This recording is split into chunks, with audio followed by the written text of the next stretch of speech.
So the time has finally come where I can say I actually called this. Marvel's Avengers is about to become a free-to-play game, not forever, but between the time period of July 29th to August 1st on PlayStation, PC and Stadia as a way to celebrate the permanent launch of the multiple hero feature in the game. Now, if you are on Xbox, don't worry, we got some information later in this video on what's actually going down for your console, but on top of that, we've got heaps of information on what's been updated in the game as well, and it's very interesting to say the least because we finally got a brand new trailer of something that we've been waiting for a long time. But let's roll today's sponsor, which is a really cool one, and then we'll dive into the video. So I really want to share something with you guys interested in comic books because I really believe in this project, but also they're doing a really cool giveaway which I'll explain. But the sponsor is 9 Realms Publishing. Now in short,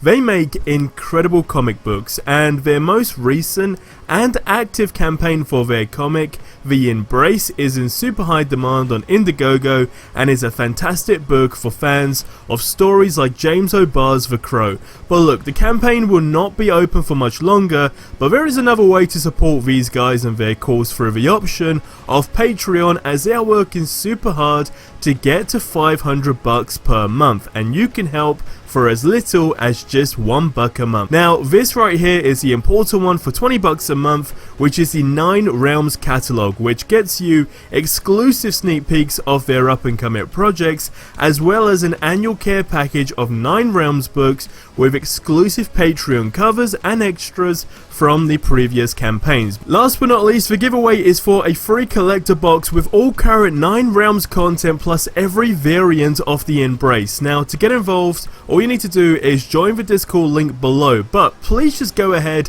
and join 9 Realms in general, as the team is incredible and the comics are just insane, from the story right down to the visualization. It's a great community. Just go ahead, check them out, the link is in the description below. So just to recap, like I said, Marvel's Avengers will be a free-to-play game from July 29th to August 1st, and it will be free-to-play on Xbox consoles in the coming months. They're basically just in that negotiation period where they're trying to figure out when they can go ahead and make that available. Now here's the interesting thing, like I said, I kinda called this because I've always said they're definitely gonna go down the road to where this game straight up becomes a free-to-play game. And with PlayStation Now, I know a lot of you guys said, hey, you know, it's not a free-to-play game because you still need to play for PlayStation Now, but now, my friends, it is exactly what I said. It is literally a free-to-play game. So here's the interesting thing, why is this being done? Well, it's got to be for the build up for the Black Panther DLC, because they know they need as many players as possible just because they need to. Like, there is no other option, and there's only one way to really go about this, and this would kind of be that strategy. Now we also are going to be getting something brand new in this game, and yes, it's something we've been waiting for a long time, but I do just want to let you guys know that the creative directors and the devs have actually spoke about what's going down with this game. Now one thing we've been waiting for a long time is the Omega level threat family reunion, which is Welcome Home July 27th, and they've got a trailer for that which you'll more than likely see in the background as well. So that's the interesting thing, because that's something what a lot of people have actually been waiting for. Now what is interesting is Scott Amos, who is the co-head of studio at Crystal Dynamics, said, "There's never been a better time to assemble in Marvel's Avengers. We are nearing our 1-year anniversaries, and players who jump in will get 8 heroes, tons of single and multiplayer content, ongoing events, and more. In addition, we have the War for Wakanda expansion coming in August, so now is a great opportunity to get started so you're ready to play as Black Panther and take on Claw with the rest of the Avengers." Now really, the translation to this would be, hey, we're coming up to the 1-year anniversary for Marvel's Avengers, and we know it's gone completely south in this 12-month period, and now we're down to literally releasing potentially one of the biggest DLCs we will ever put put into this game, and we know the numbers are going down rapidly, and we know that a lot of you guys are annoyed with us, so hey, we're going to try our best right now, and we're going to go ahead and make this game free to play for this period so that we can convince you to say, hey, look what we've changed in that 12-month period.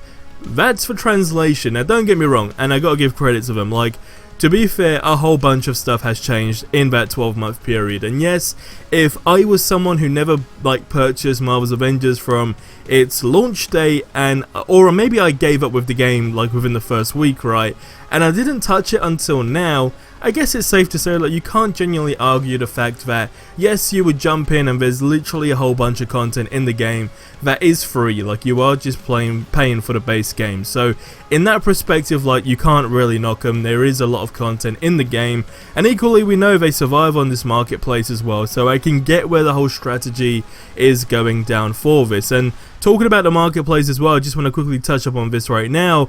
The Crash Test outfit set is now available in the marketplace. If I'm going to be completely honest with you, I'm not really feeling all of the suits. I mean, if I had to tell you who my favourite one is right now, easily, and by the way, I've not purchased any of these yet, but my favourite skin out of this bunch would definitely be Captain America, and potentially Hulk as well, actually. Hulk and Captain America are probably right up there.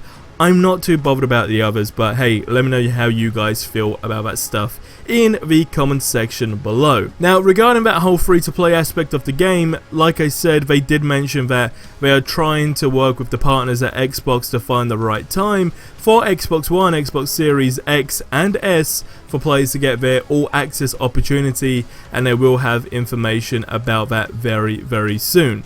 Now, we're in this really interesting time period with this game where yes, we are approaching the 1-year anniversary. Now, what's good about this is we can at least say that, sure, by the time we get to the official 1-year anniversary for this game, that, okay, we have the Black Panther DLC, and okay, this is actually really good, okay? We haven't seen this in action, let alone the whole combat aspect of it and so forth.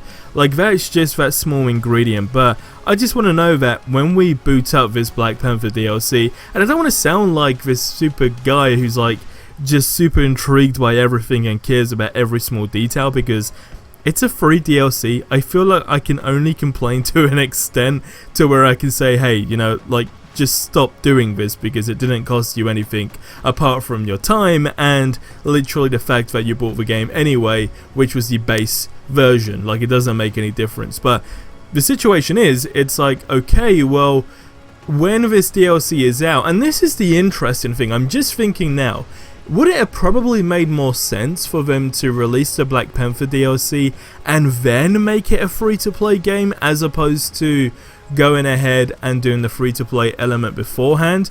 Now, I know that's very much like a 50-50 scenario, and there are equal sides that would make sense because, I mean, look, if it's got a Black Panther expansion and it's really good, the War for Wakanda, you want people to purchase your game, right? So, I guess in that perspective, sure, it would be a terrible business idea to make the DLC, to make the game a free-to-play game when one of the biggest DLCs are about to be implemented into the game. That's probably a you are fired situation because it's just such a terrible decision from a business perspective. But then, I don't know, equally, it's well, how many people are going to be convinced as well to actually go ahead and still purchase this game? Because you may go ahead and get a whole bunch of, new plays into the game, but then how many people are actually going to go ahead and purchase the full base game? I don't know. This is what statistics will tell us when this DLC is out. This is what's probably going to cause, I mean, actually now thinking about it, and again, this is how you can tell these videos are not scripted, by the way, these are just thoughts that are coming straight to my head right now. I just thought that, okay, what if they do this? So when this game is a free-to-play game, they go ahead and drop some bigger announcement for Black Panther's DLC, i.e. the official gameplay video, which is going to be the deep dive video, because naturally there's going to be a whole bunch of conversation on Marvel's Avengers, right, about the Black Panther DLC once they show their footage, which is going to be that deep dive video. And then people are going to be like, okay, well, hey, I want to go try out Marvel's Avengers, and hey, it just happens to be a coincidence that it's a free-to-play game as well, so hey, numbers should really, really shoot up. That's smart. That's actually smart. I take back most of the jokes that I said in this video. I think that's actually genius at this point. But hey, we'll wait and see, because that's going to wrap up this video here. So I'll see you in the next one. Till then, have yourselves a ridiculously amazing day. And until the next one, adios amigos.